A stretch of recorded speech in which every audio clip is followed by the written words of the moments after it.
Hello and welcome to Farm Connections. I'm your host, Dan Hoffman. On today's episode, we visit the Rooted Flower Company just outside of Lansing to peruse their cut flower offerings.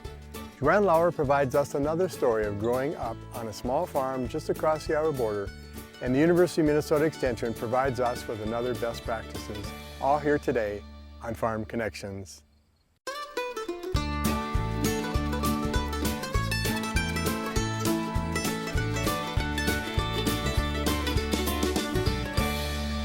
Welcome to Farm Connections with your host, Dan Hoffman. Farm Connections made possible in part by Minnesota Corn, working to identify and promote opportunities for corn growers, enhance quality of life, and help others understand the value and importance of corn production to America's economy. EDP Renewables North America, owner-operator of Prairie Star and Pioneer Prairie wind farms in Minnesota and Iowa. EDPR wind farms and solar parks provide income to farmers and help power rural economies across the continent. Northern Country Co-op, a full-service cooperative in grain, agronomy, feed, and lumber. For the latest news, job openings, and podcasts, you can go to their website, ncountrycoop.com. R&S Grain Systems, a family-owned business serving its customers for 50 years with leading designs in the manufacturing of grain handling equipment and grain storage systems. You can call them for a quote today. Employee-owned AgVantage Software, Rochester, Minnesota. 47 years designing and developing agribusiness software for grain elevators, feed manufacturers, producers, fertilizer and chemical dealers, co-ops, seed companies, and fuel distributors. Mower County Farm Bureau Association advocates for agriculture based on the policies and beliefs of its members. It's dedicated to making the voices of its members stronger. You can learn more about membership benefits at fbmn.org.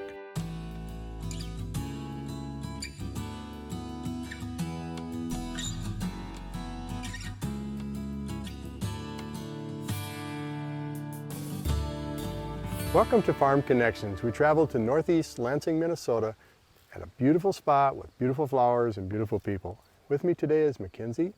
Mackenzie, thanks for having us. Thank you. So what's happening here? So my name is Mackenzie Weiss. My husband Alex and I, we own Rooted Flower Co. and we're a cut flower farm here. And we grow flowers from seed and tubers underground, and we grow flowers for people's enjoyment. So what that means is we cut flowers for vases, for events, showers, whatever it might be that people want flowers for. We do that, and we're kind of unique in that it's only in the season of growing in Minnesota. So a lot of people think they can buy flowers year-round, which is awesome, and they can, but we're unique in that we sell everything that we grow here. So with our Minnesota winters, that takes us from about April to October, pending, maybe May, more like, but that's what we do here. And we also offer experiences on our farm, such as U-Picks and private parties that want to include flowers in that. So that's essentially who we are and what we do. That's a lot, and it's no small feat. You mentioned our short growing season. Do you do some inside growing? Yes, if you count our house as growing inside right now. One day in the future, we'll probably have a greenhouse, but right now we utilize our basement, and we grow all winter long, starting about January to prepare for our summer and spring growing. So this last winter, we planted around 65,000 seeds in our basement and maintained the heat and the humidity and all of the factors that can really help seeds to thrive or not. And we got them up to seedling stage, and then once our frost was gone, and surprisingly all the water was out of here because it was very full of water this spring before the drought weather came, we planted all the seedlings out here. So that's our inside growing. 65,000 seeds. And you counted each one? No, just a general estimation on with our seed package. So it might have actually been more, but that's a lot of detail work. So how many of the plants actually make it to harvest? Yeah, that's a great question. I don't have an exact number, but I would say a majority. So for sure over 50%. probably a lot higher than that. I don't have an exact percentage, but you know, out of each tray, there's a handful that might not make it. Some varieties are just not, you know, as hardy, or their germination rate is lower. But we did have a great majority of our plants survive. Keeping them alive in the drought has been probably the bigger challenge, but we've had a lot of success even amidst a lot of struggle with the weather and all the factors outside. Farming with a different crop, right? Flowers versus corn and soybeans. Oh yeah, yep, for sure. It's still it's still a lot of work, just like it is to maintain a big field, but it's definitely a different beast. What brings you the greatest joy from your work? Great question. What brings us the greatest joy from our work is seeing the satisfaction of our customers. Usually when someone gets flowers, it's because someone is thinking of them, or they're doing it for themselves, for self-care, or whatever it might be. And just seeing the joy that people get when they get something special from someone, or they're able to come out here and just not hear really anything except for the birds and the wind. A lot of people don't get to experience that. So it's just kind of a slice of peace for them. And when people come out and are just excited and they just want to pick flowers, that make them happy, that makes us happy. It puts all the hard work at rest, and it's worth it. So we're in it for the people, and we're really excited to see what's ahead. Kenzie, do you have a website people could look to? We sure do. It's pretty simple with our name. It's just rootedflowerco.com, and it's linked on all of our social medias, and we have people, you can subscribe to our newsletter as well, which is on there, and that's our community of people that get our information first before it's released publicly. So you sell actually on the farm. Any other places where we can find your flowers? We currently don't have anything set up, you know, necessarily weekly or regularly, but if people want to order flowers, we'll deliver them to them within 15 to 20 miles of Austin. Typically, most of our customers are in Austin and the surrounding rural areas. Blooming Prairie, we have quite a few people, and rural meaning that live right around here. So yeah, we won't set up, you know, without knowing that someone is desiring it, but we do have our subscription program where people pay ahead of time, just like if you were maybe subscribing to your favorite magazine, or some people subscribe their toothpaste or whatever on Amazon. That's essentially the same thing. They pay ahead of time, and then we take care of the rest. So we currently have a subscription program where people get a bouquet every other week. They can either do a farm pickup, and people love that. They say they like coming out here to enjoy just the scenery, and they get their bouquet for the week, and then we do deliveries as well. So that's Thursday nights and Saturday mornings, and we're running that until the end of September, or whenever the frost comes. And how many years have you been doing this, Mackenzie? How many years we've been doing this? Just under one. I've been into agriculture and just you know, plants and animals my whole life, so this is nothing really new to me. The aspect of owning a business, it's January of 2023 is when we launched our business, and our first growing season is happening right now. So that is how many years? Not even one yet, but yeah. What's been the greatest success in this first inaugural year? The greatest success, that's a tough question. We try to celebrate all the small and big wins here because we have to. There's a lot of both, you know, manual labor work and the business side of things of making this happen. So probably the greatest success is when we had our first sale over in spring with Mother's Day weekend. We had a lot of people bite on our tulips, and you know, after a long, hard winter in Minnesota, just having that fresh, you know, flower or flowers, bouquets in your house is just something that you can't, you know, we all crave that spring weather. And even if it's not great outside, that's just something that lights up a home. And so knowing that people wanted to participate in this was great. And then on top of that, just having people that want to participate in cut flowers. A lot of people don't know what a cut flower farm is until they come here or get a product. And we just have a lot of really loyal customers already that love this. And we just are so excited to keep that going. Sounds fun. It is fun. And in that first year, the largest challenge? Oh, that's a great question. The largest challenge so far, I've already mentioned probably the weather side of it. We've had very near drought conditions. I think we could all agree on. It's been tough for anyone that is trying to grow anything outside or raise anything outside. And like I said, we started our growing season. This whole area was pretty much underwater. We had our knee-high boots on every single day because the water was just flowing through here.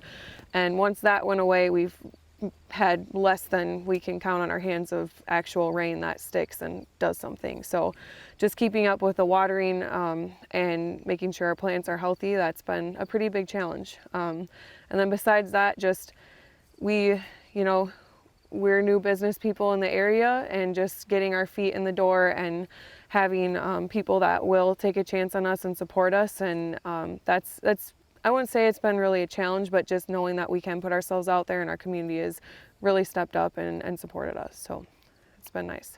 Any changes coming next year? We do have a lot of changes coming next year, kind of just taking what we have and amplifying it a bit. We will be extending our growing area quite a bit. We will be hopefully getting some raised beds over in the open area over there, planting tons of bulbs this fall for our tulip subscription. That's something we weren't quite established as a business yet a year ago, but we are going to be launching a tulip subscription where people can pay ahead of time in the fall, even offer it as a gift. A lot of our subscribers do it as a gift, which is really fun to kind of surprise people with. And then in the spring, they can get those flowers. Everything's already taken care of, and it's our job to deliver. So there's a lot going on behind the scenes right now on top of maintaining what we have going. The events that people can come to, we're really excited to launch some of those. Our U-Picks, I've mentioned that. That's where, instead of us picking them and arranging, people come here, and it could be a group of girlfriends or moms and their daughters or whoever it might be that want to have a special occasion can come here and have an experience. And that is one of our favorite things to do, because we get to teach people about plants and just about our land and how this all works, and then they have fun and cut their bouquets. So we're going to be offering a lot more U-Picks next year. Earlier in the summer, things got planted a little late with how wet it was out here because nothing was tilled yet. So we have a lot coming. We're excited. Mackenzie, I've noticed a few family members moving through the gardens and smiling as you're on camera. Tell us about the family involvement. Sure. So first and foremost, my husband Alex, he's my business partner and husband, and we run this show together. And Alex does a lot of the behind the scenes work that you might not see on social media or might not see as glamorous, but he's most of the time has dirty knees and dirt all over and sweat. We're out here super late sometimes with our headlamps on picking flowers now when the sun's going down, but he does most of the manpower behind all of this, a lot of weeding too. So that's my husband Alex. Our daughter Rowan, she's 2.5. She helps when she can, and we make the best of that. It's super fun having her see all this and learning about running a business at a very young age has been very fun and rewarding. And then my parents, we couldn't do this without them. They really help us a lot. My dad is very project oriented, and he'll take an idea and run with it, and we're very grateful. Like our flower stand that our subscribers pick up flowers at is actually built out of my grandparents' old barnwood, and we try to repurpose everything we can here, and he kind of helped us make that, and it's all a family affair. And my mom is also very helpful with our daughter and helping us get ideas, and it's a whole family function. So we're very grateful for that. Sounds like you think family involvement's important. For sure. And you're doing a great job. What's your goal for this farm going forward? That's a great question. So we have a lot of goals moving forward. Like I said, a lot of plans for events and offerings for our community. Our goal would be to just make this something special for people where they can get an experience unlike anywhere else. And I think what we have to offer is pretty unique in our community, and both with the experience aspect and with just what we can bring people, the joy through our flowers. And our goal is just to expand that greatly and just become a large flower production and experience location for people. And yeah, we're very excited for that. Kinsey, thanks for brightening people's lives and the good work you do. Thank you. Appreciate it. Stay tuned for more on Farm Connections. Farm Connections Best Practices brought to you by Absolute Energy.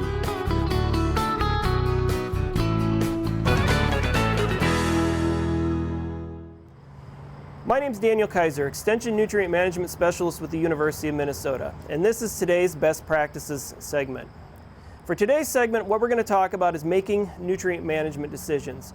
With the uncertainty in prices, both from the fertilizer side and the crop side, there's been many questions from growers on how to best manage your nutrients to try to make sure you're getting the most out of your overall investment.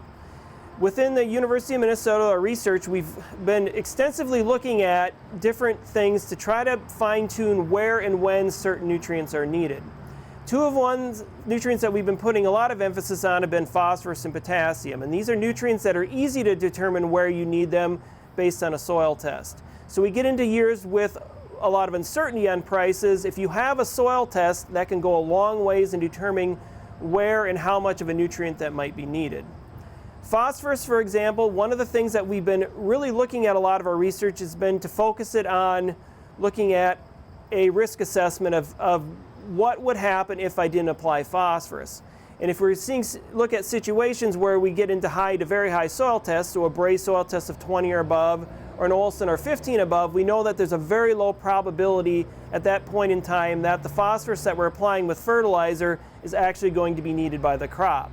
So it's one of the things to watch out for is that a lot of growers put a large emphasis on phosphorus when it comes to nutrients, particularly for corn production, that if you have a soil test indicating that you should have sufficient levels in the soil itself, that you shouldn't be too concerned about applying a low to no application in some of those fields, and you should still have a high chance of getting maximum yield potential. One of the things with potassium, on the other hand, as we start looking at that, is that while we can use the soil test for assessing where it's needed, is that a lot of times growers seem to prioritize it lower than phosphorus, and many times I think that's a mistake looking at a lot of our data with situations, particularly in dry years, where we see a stronger response to that particular nutrient. So it's one of the things, if you're looking at trying to assess what nutrients you need, particularly for corn production, we know that nitrogen is going to be number one because we know that we get a large response to that.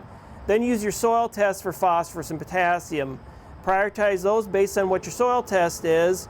And then we look at other nutrients like sulfur and zinc, zinc being one we can use a soil test as well to see where it's needed, being some things that we want to start thinking about depending on certain soil circumstances within the soil. So again, prioritize what you need, look at where you might be able to cut to make sure you're getting the maximum out of your investment. So again, this has been Daniel Kaiser with today's Best Practices segment. Thank you for watching.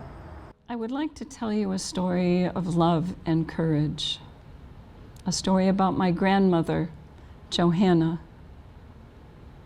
She was born in 1886, and she grew up on a farm near Fertile, Iowa.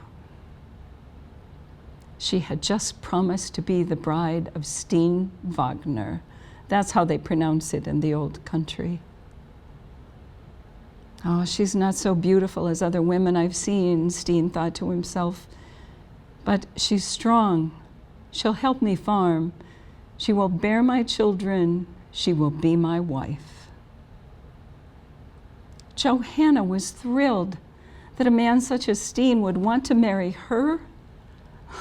He was tall, straight, handsome, beautiful blue eyes. So brave, too. At the age of only 16, he had sailed from Norway and had landed in Manly, Iowa, where he worked for a farmer for years. And so it was. In her first store-bought dress of brown cotton and lace, JoAnne promised to love, honor, and obey Steen Wagner. Of course, newspapers next week would headline, "Manly Man Marries Fertile Girl." It was a 2-mile ride from that little brick Norwegian Lutheran church in Steen's brand new buggy, pulled by his favorite horse, to his brand new farm 2 miles south of Scarville. They curved up the driveway, and as they did, for the first time, JoAnne saw the little wooden shanty that would be her home. The bed back in the corner, the homemade bed, she stretched out her white wedding quilt with the wedding ring design in the middle that she had been so carefully stitching for such a long time, for this most special day of her life. That night, under that white wedding quilt, Steen promised JoAnne a new house. Oh, there would be no cold Iowa winter winds that came in through the walls or the windows, not in their new house. Next summer, all the neighbors came. They brought their hammers, they brought their saws, and they held a barn raising. Within 3 days, the most wonderful barn in all of Winnebago County belonged to Steen Wagner, and he was proud. The next summer, their first son was born. The next summer brought the second son. But when the third summer brought the third son, Steen was angry. JoAnne, I wanted a daughter this time, not a son.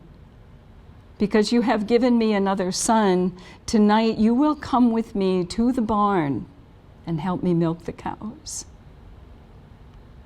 JoAnne didn't understand this kind of love.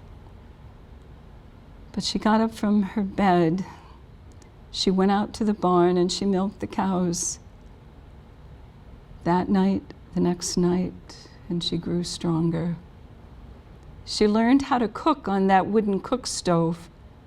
She learned how to make the children's clothes from feed sacks bought at Risso's store in Scarville. She raised chickens, she raised ducks.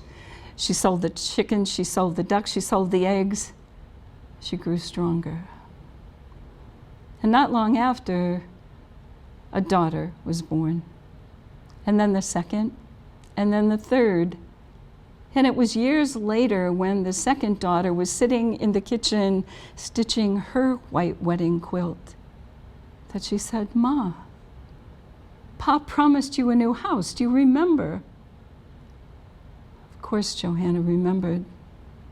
But every time she brought it up, Steen had seemed not to hear.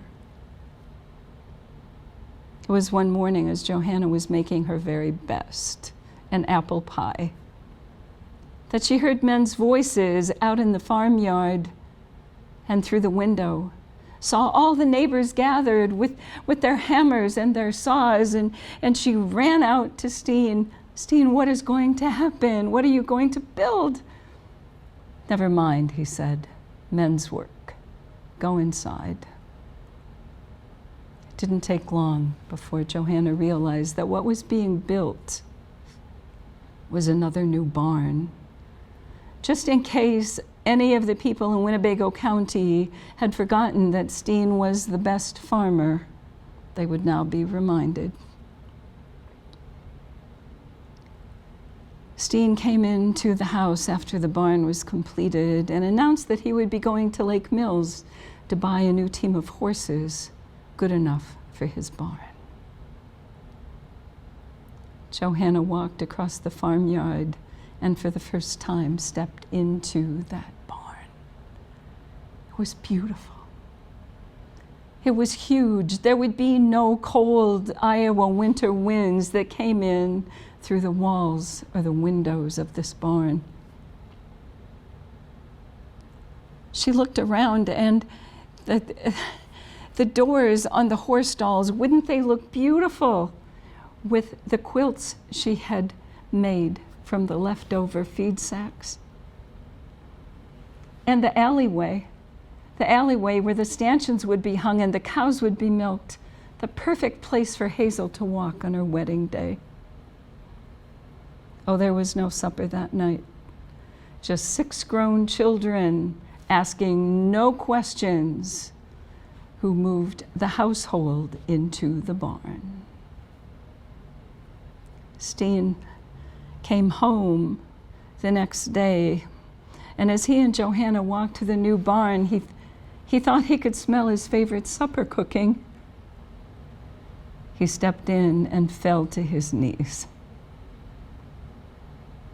"Oh, Joanna," was all he was able to utter. Not many years after, found Joanna lying in that homemade bed under the now yellowed wedding quilt. She was 57 years old and dying. She was just worn out. As Steen held her hand, she said, "Our Father who art in heaven." And as she took her last breath, Steen finished the prayer. You see, it wasn't until right then he realized that that plain little woman he had married all those years ago was his strength. It was she who taught him to love. Well, that'll about do it from here. I'm Dan Hoffman. Thank you for joining us on Farm Connections.